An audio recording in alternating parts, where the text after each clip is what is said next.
guys, what's up? Once again, I'm your host for this segment. We call it the UTeM Tea. Yeah, that's what we call it. And for tonight's segment, we're gonna talk about an event that we covered overseas. So that's what special about this episode. We went overseas, not us all, but just one. We sent. I'm happy lah, because it wasn't me that was being sent. But never mind. Nevertheless, we're going to talk about SAUVC, which stands for Singapore Autonomous Underwater Vehicle Challenge. And we went to Singapore last week. We went to Singapore Polytechnic, where UTeM had sent 3 teams, mainly comprises of, not mainly lah, UTeM teams comprises of UTeM students that went to Singapore and brought their SAUVC product. Can we call it product? We call it machine. We call it machine, like Terminator, eh? Nak juga, right? And this thing is called AUV. Yeah. Oh, one more thing that we learned tonight. AUV, which stands for Autonomous Underwater Vehicle. So that's something new that we learned. So basically, they went to Singapore to compete with various best universities in the world, and one of the team got 4th place, people. Woo! Tambah sikit music. Macam mak So then we went to Singapore, we followed their team and experiences that they went through. We went also together, just one of our teammates.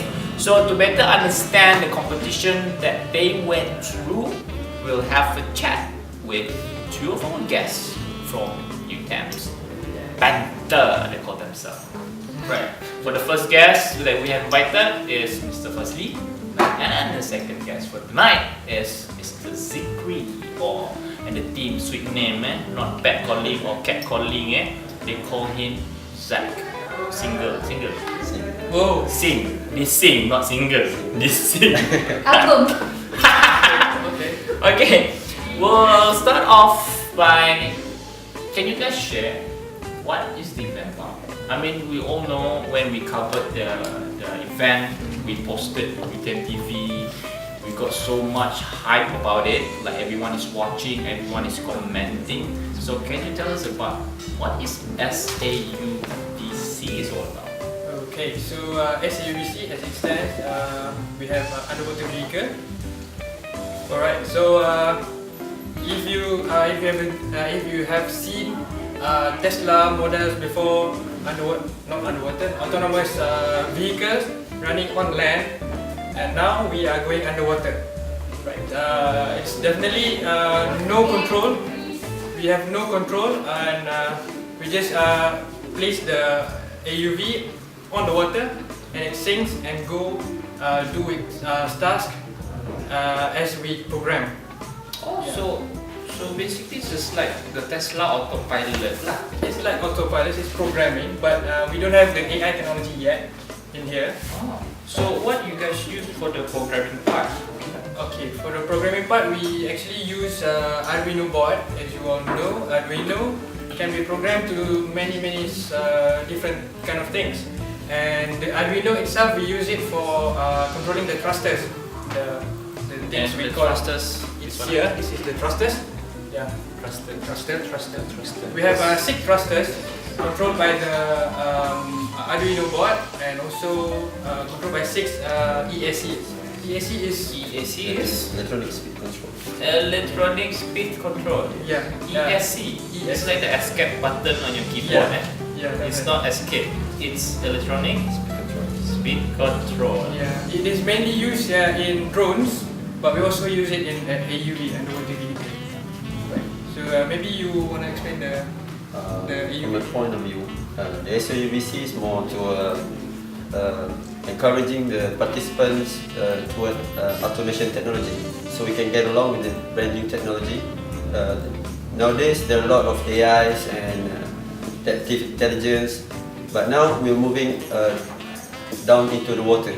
So before joining this program, just thought that the automation technology is only on the road, on the car, on the plane, for the autopilot, for example. But after joining this program and having chit-chat with some few participants, I knew that there are technologies nowadays. It's like a snake. It's moving underwater, used for oil and gas, used to explore the underwater, help to reduce the risk because as if we humans, we have limits like the water pressure and everything. But if we use these kinds of technology, the human just need to stay above the water and watch it from above. So we're talking a lot about going underwater. We know UTeM, we have lake, UTeM Tasik, UTeM Tasik. But you put this machine down there, you cannot see. So when you guys tested the machine, I mean, where's your lab to test the machine? Right. Our lab, we do this machine AUV in our house, in our home, rumah sewa, yeah. Rented house, yeah. And we assembled that and we tested it in the pool. The pool is located at Bukit Beruang actually, if you know lah. Oh, I know, Taman Kerjasama. Yeah, that one. Yeah, usually a lot of people, but then we spend extra time, maybe 7:30 PM, and start testing it where no one is around, like that. So when you guys put AUV, this AUV in the water, you guys basically just put it in the water, just turn it on, and it will just move on its own, or do you guys have any controller to control the movement or whatnot?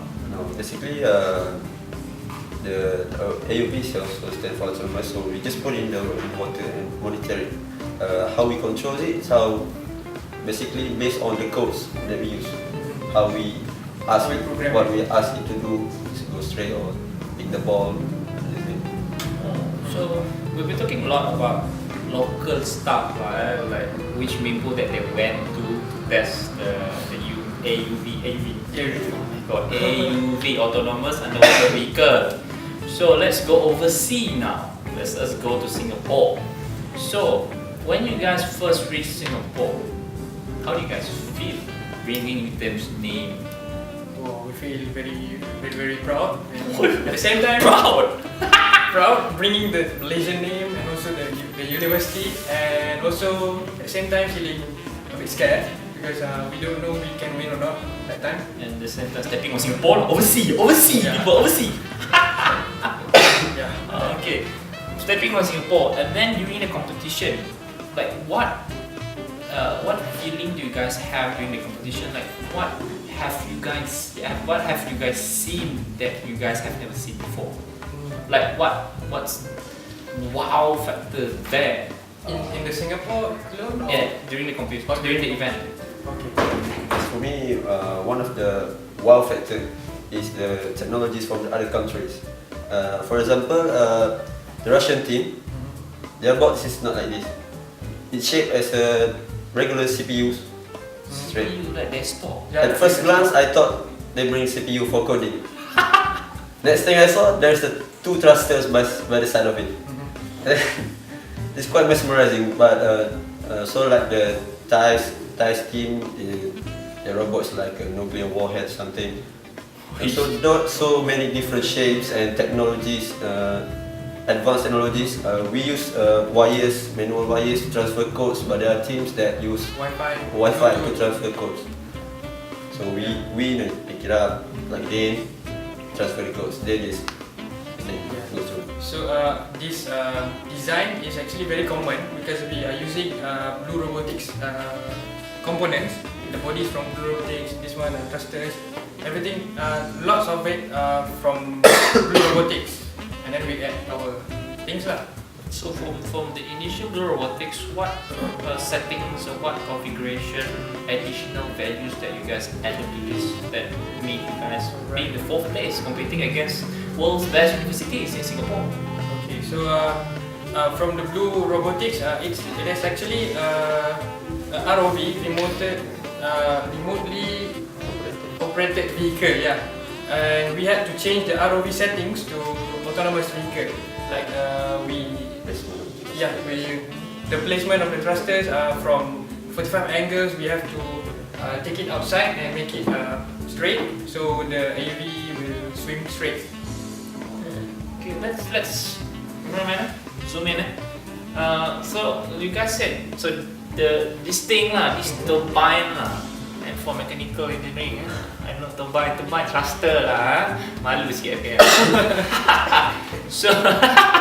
So previously all the thrusters were inside. Yeah, what inside? And then there are 4 outside and then 2 inside. So what's the difference between the 4 and the 2 inside? I mean, yeah. So the 4 outside is for the AUV to move forward and also turning like that. And for these 2 thrusters, for the AUV to swim down. oh, and then I see 2 canisters of nuclear warhead. We're competing against Russia. Russia. So we brought our own nuclear warhead.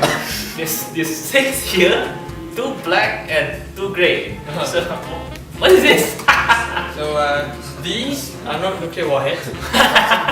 No, we are not going to war. Perfect. We're not going to war yet. So these are actually pipes. Nothing inside there, just air, because we are going.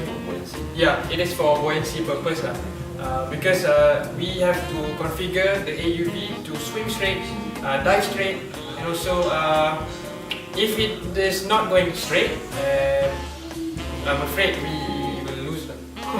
and these 2 transmitter here. We use for also balancing.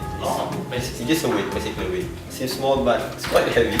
Heavy, just like that. Talking about the flow in the water, so it's been programmed to go straight, am I right? Yes.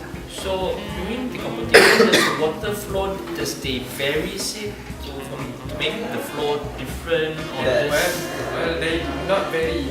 That's what makes it more challenging because there are divers around surrounding the AUVs to make sure that they're in the wall or Yeah, so the waves coming from the divers will divert the direction, so it will not go straight by that time. but we need to continue with the programming such as changing direction, changing the different power of the thrusters. Oh, so that's what the programming is for. So the point is you guys submerge this in the water and you guys want to go straight as fast as you guys could and as straight as you guys can. So if it deflect, so what's gonna bring it back to the right path? Angka yang benar itu. There are components called IMU. IMU is a 5-axis, it's like a compass. Oh, the gyro Stabilizer. You always correct the position. So when we set, for example, this is 0. If they divert, we turn back to number 0. So always correct the set. Yeah, actually the IMU has gyro inside it. It's actually combined gyro, depth sensor. We're asking about all the external parts of it, but the brain, we wanna get the juice of it. So what's in here? Like the canister, like this is nuclear warhead. This is nuclear warhead. Yeah. What's inside here? Yeah, actually inside here we have Arduino board inside, and also the ESC is placed inside. And basically that's it. Yeah, and a depth sensor behind that. So if you wanna connect your Arduino to your PC, we have this one. So this is a waterproof connector where you can plug it. From your computer, and you can you can dive it with the cables attached. Yeah, because if you wanna do some monitoring, collecting data, everything, we can do that because it's waterproof. So the AUV is collecting data in competition. So for the programmers, so you guys are basically who built this machine. So what have you guys learned throughout the event? I mean, what have you guys seen? I mean, what you guys learned from the event, what changes can be made, or like to AUV itself, or to the management itself. Okay, maybe we are, for now we were going under the faculty's name from FKM and FKE. And then maybe in the future for management side we can do the program, we can participate from a club, maybe from club, so that the financial is very strong. Yeah, we had difficulties actually coming to Singapore because we only confirmed to be going to Singapore like a week before. So then it was a very hectic week before the Singapore event. Yeah, and that is from management side. Okay. And also from technical, maybe next year we can see cameras inside to detect the poles, to do some more tasks. That's camera. Maybe we can have sonar sensor, acoustic sensor, and also maybe some grippers, so it can pick and place things. Yeah. So in terms of additional values added to the AUV, so as for the team, yourself lah, what's your future goal? From my point of view right now, we need to improve our system. So basically, right now we use this Arduino, but Arduinos are limited. It just can do some certain things. So we will upgrade it to Raspberry Pi, which we use a Python language, and it can do much more, and we can get that with various sensors such as the acoustics and the sonar, the camera.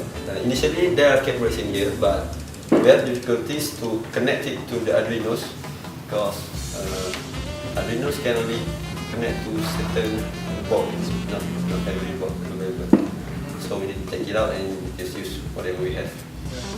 So we are hoping if next time we are coming to Singapore again for the event, we hope that our team is built not only from same faculty but also from different faculties, like maybe FTMK can do the programming, and FKM can do the structure, and CFD, and also FKE will do the electronic part, things like that, because most of the teams from Russia, Japan, China, Hong Kong, they're all in a team where lots of faculties and fields inside.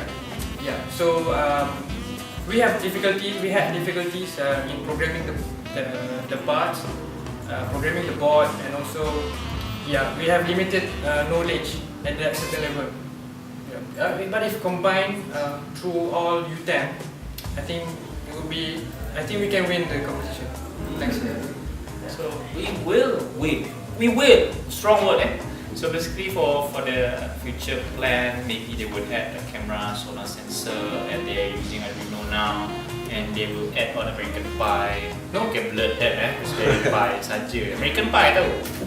American Pi. Siapa tak tahu? Add Raspberry Pi and whatnot lah. So and then diversify the team so that it comprises of different faculties, so that expertise from different faculties can help in to make it wowzers lah, more wow. So that is basically all for UTeM Tea. And do you guys have any words of encouragement for those who are very interested in joining the team or in following what updates that you guys have? Like for example, Facebook page they can follow. For those who are interested, I will be in charge for the next year's team. So Captain Zach, I want to recruit some students from different faculties, from different specialties. So if you're interested, you can come contact me or Dr. Khairi or Zul from this team. from FKM. From FKM. Yeah, from team FKM. Okay. My hope is that if you encounter some posters or maybe events about robotics, AI, AR, VR, everything technological, just don't be shy and participate in the event. Because why? because we don't know when we learn about it. Maybe small things, it can be a big things. Like we were embarked in the Lego Mindstorm robotics. It was just Legos, and then we go to Tetrix, and still on land. And then later on, we managed to go to Singapore for the Underwater Vehicle Challenge. I think don't be shy, just go ahead, just bangga je. So don't be shy, just go ahead. So once again, so we're coming towards the end of the segment. Once again, on behalf of all UTeMians, you want to say congratulations once again to all the 3 teams and to UTeM Panther that have won 4th place. Congratulations once again.